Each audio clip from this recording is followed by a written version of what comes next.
Hey there. So I want to recommend, and I'll link to it.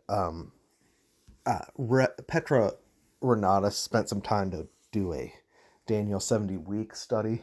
And I would just link it, but I want to say a couple things about it. I've been thinking about doing a 70-week study for a little while, but for the same reasons that she states in her video, I steered away from it because I don't want my wall to become a prophecy debate center.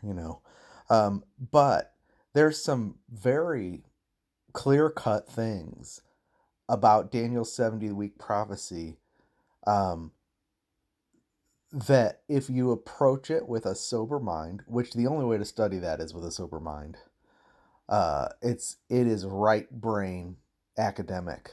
It's 4 verses, but it really frames the context of Bible prophecy. And I've seen and known for years that the people who get off on Bible prophecy get off into the weeds and misinterpret and allegorize things, or don't account for things, or put the church in the wrong places.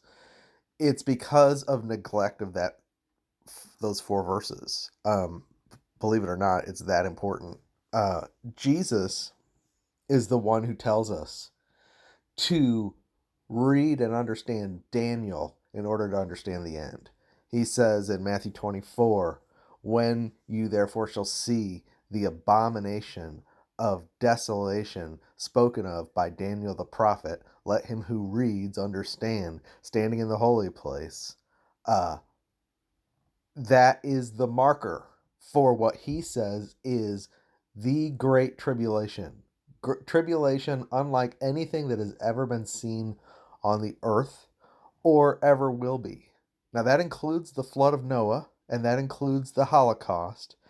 That includes Nagasaki, okay? And it's the whole earth. So you can't fulfill that with 70 AD and the destruction of the temple. Just FYI. He says that is the end, because the disciples asked him, "What shall be the sign of the end of the age and the sign of your coming?" Okay, that's Matthew 24. Now, another thing that people are confusing is Luke 21 and Matthew 24. Luke 21 is actually a different speech. They're not the same speech. Matthew 24 is 3 disciples coming to Jesus privately for a private prophecy study. And Luke 21 actually is while they're walking around looking at the temple prior to the Matthew 24 speech, I think. They both reference the temple because Matthew 24, it says they were talking to him about the building, and he's like, don't marvel at this. Not one stone will be left upon another, In Luke 21, the same thing happens, and they ask him, when will these things be? Luke 21 emphasizes the time of the destruction of the temple and the vengeance that's going to be brought on that particular generation. Where Jesus had said, the blood of the prophets from Abel till now will be required of this generation because they rejected him. So 70 AD is significant, and he did prophesy the destruction of the temple in 70 AD. But Luke 21 basically covers that. It does mention the end, but he talks about the times of the Gentiles. So, in other words, there's the temple that's going to be destroyed, and then Jerusalem is going to be trodden down until the times of the Gentiles are complete. Matthew 24 has an emphasis at the end of the times of the Gentiles, with the trigger event that he draws your attention to being what he calls the abomination of desolation, standing in the holy place, spoken of by Daniel the prophet. Let him who reads understand. So Jesus is the one who directs our attention back to Daniel. So people say, well, I am so sick of people always using Daniel's 70th week to frame the entire, Bible prophecy debate. It's overrated, Well, Jesus is the one who points us there. So I just wanted to point that out. And I think, and I need to practice what I preach. Every 2 years or so, you should refresh yourself on Daniel 9:24 through 27. Because if you don't, you tend to forget some of the details. And you don't have them fresh in your mind when people come and reinterpret the passage or misinterpret it or stick events in the wrong places. And the reason this is important right now is because, and one of the reasons it's also hard to address right now is because there is a spirit of fear sweeping the body of Christ. There are winds of doctrine sweeping the body of Christ. Fables sweeping the body of Christ. And a fable can have a mix of truth and error. The point is when Paul talks about people aren't going to heed sound doctrine, but they're going to heap up teachers after their own lusts, and they're going to go after fables. One of the things he talks about is fables, which produce questionings rather than godly edifying, which is in faith. They don't build up, they tear down because they produce questionings. Behind questionings, there's all these winds that unsettle the heart and distract them from Christ, really. And there's a spirit of fear because of the vaccinations. It's not our fault that the spirit of fear is happening. But, with the 666 stuff and everything that's going on, we are being, when I hear about that stuff, it scares the bejesus out of me. You think about a military SWAT team showing up at your door and forcing you with a vaccination. Okay? That's scary in itself. I can't fight off a SWAT team. You can't. I'm not going to be able to just say, no, not me. I'm not doing that. No, you won't have a choice. And if that's the mark of the beast, you've lost your salvation. That's where the fear is coming from. And I did a video on this about a month ago that wasn't received very well. I said there's a vaccine scenario coming that's, scaring the bejesus out of people. And it's coming not as the result of one group of people. I tend to look at these attacks on the body as trends. It's a spirit that organizes them through unconnected groups that all push different pieces of a puzzle that eventually kind of coalesce in people's minds. And one of the things I said was that the lines around Daniel's 70th week are getting fuzzy. People are being led to fear that we've been wrong about Bible prophecy, and that we're actually at the midpoint of the tribulation, which pushes us right up to the mark of the beast. Now, because of the fear keeps you from engaging in really good, solid right brain activity. Fear keeps you from being sober-minded. And a sober mind is required to study Daniel 9:24 through 27. So that's one of the reasons it's hard to address right now. First of all, who's going to listen to it? I've thought about doing a study on it, but it's like, well, who would listen to that? It's going to be dry and mechanical, and I don't work very good from notes. It's just not my favorite place to be. But I think it's really important because of what's going on to just be visited again and ground yourself. Now, one thing Petra points out at the beginning of her video, which just cracks me up because it's so obvious, is that the death of Messiah happens.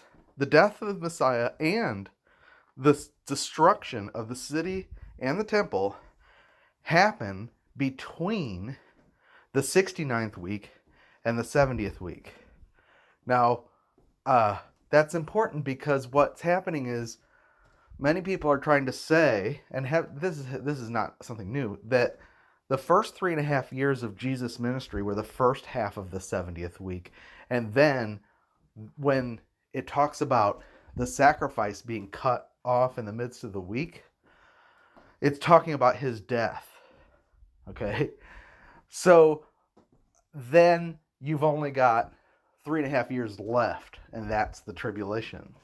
No, the death of Messiah is cut off after 69 weeks. Cut off, but not for himself. And the people of the prince that shall come shall destroy the city and the sanctuary. Okay? The people of the prince who shall come, who destroy the city of the sanctuary, are not Jerusalem. The Jewish people didn't destroy the city of the sanctuary. The prince who shall come is not Messiah. It's a different personage. Messiah is referred to as Mashiach Nagid, Messiah the King.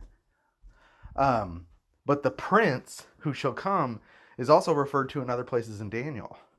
So you got to use the word prince and look it up. But the point is, there are 69 weeks of years, which is 483 years, that began with the decree to restore and rebuild Jerusalem, focused on the wall. And that was, historically, Artaxerxes Longimanus set forth the decree, the Persian king, and then that focused on the wall. 69 weeks from that, I guess. And this is where you have to look at it. The Mashiach Nagid, which is the presentation of Messiah the King.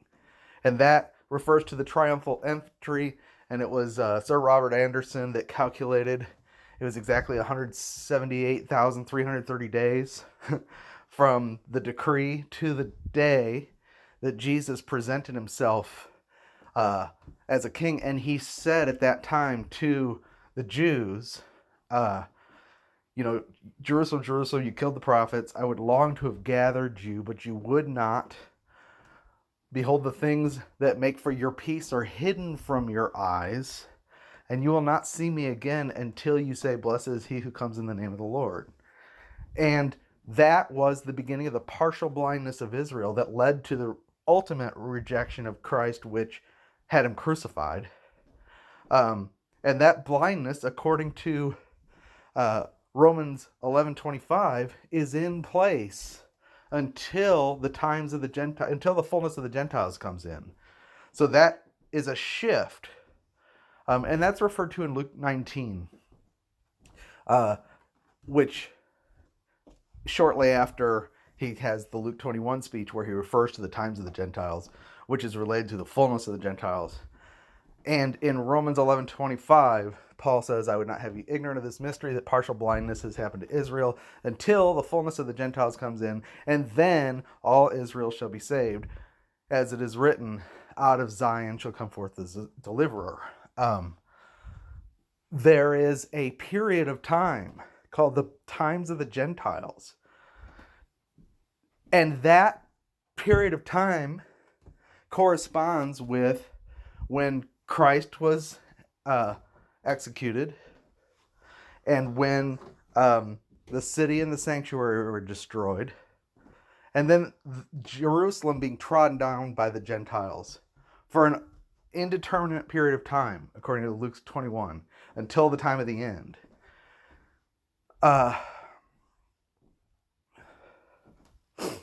The times of the Gentiles is what we're in now, and it's inserted between the 69th week of Daniel's 70-week prophecy.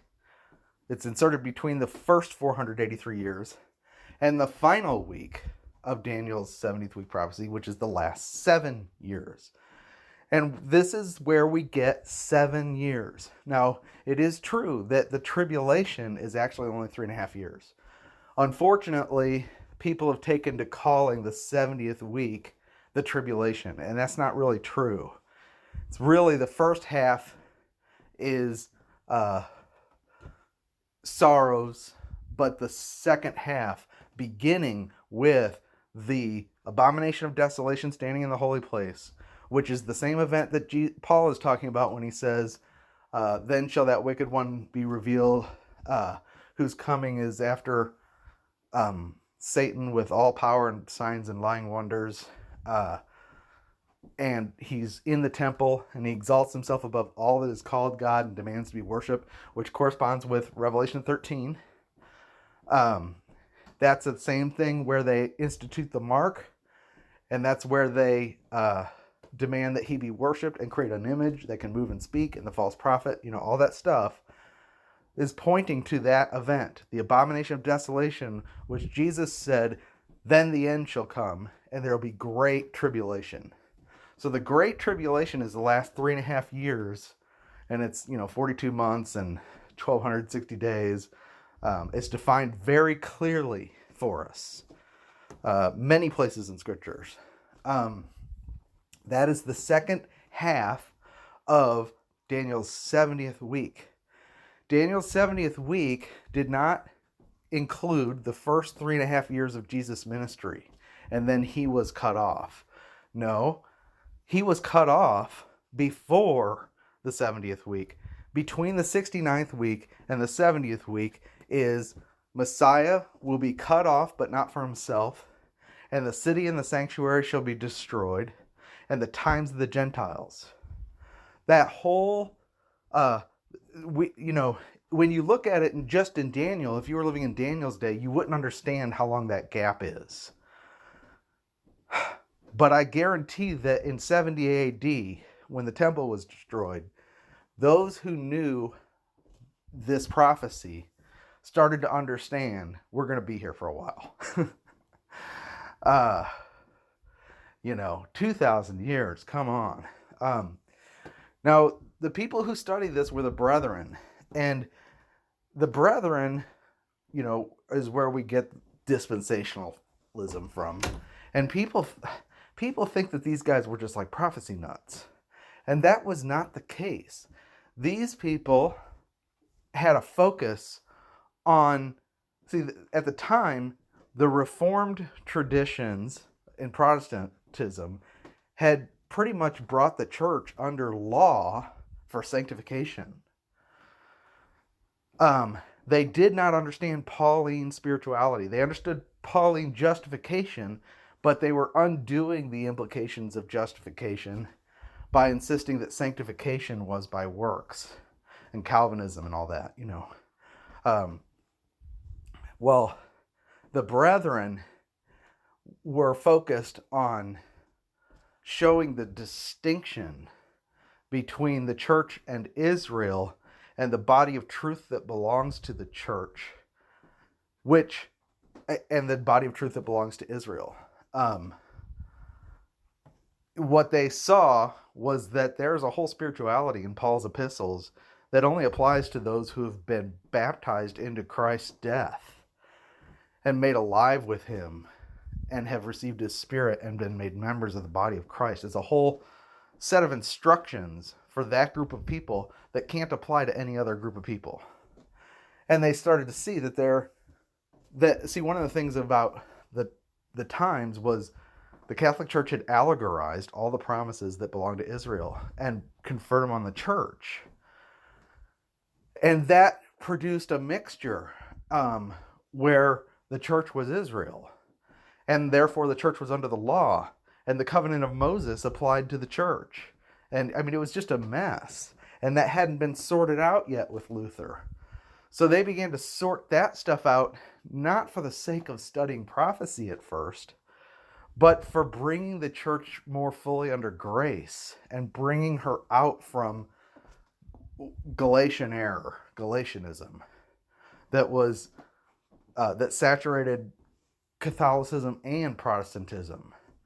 And then as they started to see the church is a very special entity, a heavenly entity with a heavenly origin and destiny that was a mystery hidden in God's heart until after the resurrection of Christ, that this group would even exist, they started to see, wait a second, this isn't the same group as Israel. Israel has covenants that God has made unilaterally with Abraham and his seed regarding the land and the throne of David that have not yet been fulfilled, but surely will. And they're, The land promise is rooted in the everlasting covenant, which is the same covenant that we get our grace from. So if you undo part of that covenant, you might as well undo grace too. And that's what was happening, was by confusing Israel and the church and saying all the promises fell on the church and there was no real genuine land promise, there was no literal fulfillment of the throne of David, you put the church in places she doesn't belong. For example, you lose the Bema seat judgment in the heavens, and now the church is standing at the great white throne judgment, being judged for her works. Every idle word that comes out of your mouth, every thought, you're going to give an account in the day of judgment.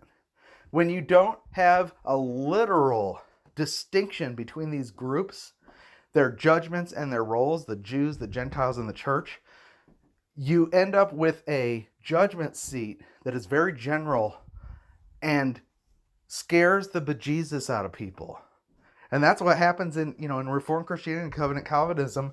They regularly will try to say that the church may be cast into the lake of fire because you didn't, for example, you didn't visit the poor, you didn't feed the needy. And they say, when did we not do these things? Well, as much as you didn't do it to the least of these, my brethren, you did do it to me. Well, that's the Matthew 25 judgment, which is related to the dividing of the sheep and goat nations at the time that Jesus comes to establish the throne of David. So if you take the throne of David out of the picture, where does that judgment go? Oh, well, it's got to be the same one as the great white throne judgment at the end. So we are judged by works. We're not under grace.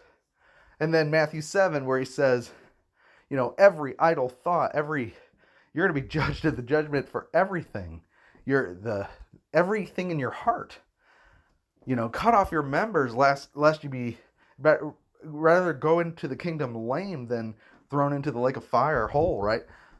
Where is that judgment? Well, actually, that judgment is referring ultimately to the great white throne. But if you don't distinguish between Israel, the Gentiles, and the church, and you just generalize this judgment, say it's all just one judgment seat, then you don't make a distinction between the church's judgment, which is the Bema in heaven, in the clouds, face to face with the Lord, where all the works are burned off and what remains is rewarded. That's when he comes without sin unto salvation for those who look to him, and that's us. And I have a Bema seat playlist. If you want to look into that, you should be aware that there are 3 judgment seats. There's one related to the throne of David, there's the one related to the church, and there's the great white throne judgment. The dogs are barking like crazy. I know I'm all over the place like this. But see, those kind of distinctions came from the brethren. And really, that's the emphasis of so-called dispensationalism, is that there is a dispensation related to the church that was not previously known, that Paul was given to be the first big steward of, to teach truths strictly related to the mystery of Christ, the body of Christ, Christ in you, the hope of glory. Who is this entity called the church, the body of Christ? Where did she come from and where is she going? And what is her judgment? That's all revealed in Paul. And it's not the same thing as Israel. And if you allegorize Israel and say the church is Israel, you make God a liar, because now he's not going to fulfill the promises that he made to the fathers. He's not going to bring the kingdom that Jesus was promised to rule from the throne of David. It's all just allegory and spiritual. And there's no footstool for the kingdom. So actually that becomes Gnosticism, because there's no earthly component to your spirituality ultimately. Now, I'm not saying everybody who believes that is Gnostic. I'm just saying it leads to that ultimately, because there's no earthly component. There's no literal fulfillment. Everything will be done when we're, quote, in heaven. No, the kingdom is coming to the earth. Your will on earth as it is in heaven. Your kingdom come, So Anyway, it's very scattered. But the brethren were godly men who, yes, they had a backdrop of Calvinism. So but they were coming out from under it. And they're the ones who started to see that the promises are literal. And they're also the ones who really saw that Daniel's 70-week prophecy puts everything into its context. If you understand how that prophecy is broken down, you understand what events belong to the 70th week. The problem right now is that distinction has been lost because people aren't studying the word soberly. We are studying it in a reactionary way. One of the reasons it's becoming increasingly popular not to believe that stuff is literal is because the truth is being stigmatized in America ever since Left Behind came out, the books. Prophecy became pop culture. And so people were learning the prophetic map who weren't even saved. And as a result, now they weren't dealing with the scriptures. They were dealing with movies and books and YouTube sites, and it's part of pop culture. It's a Christian pop culture.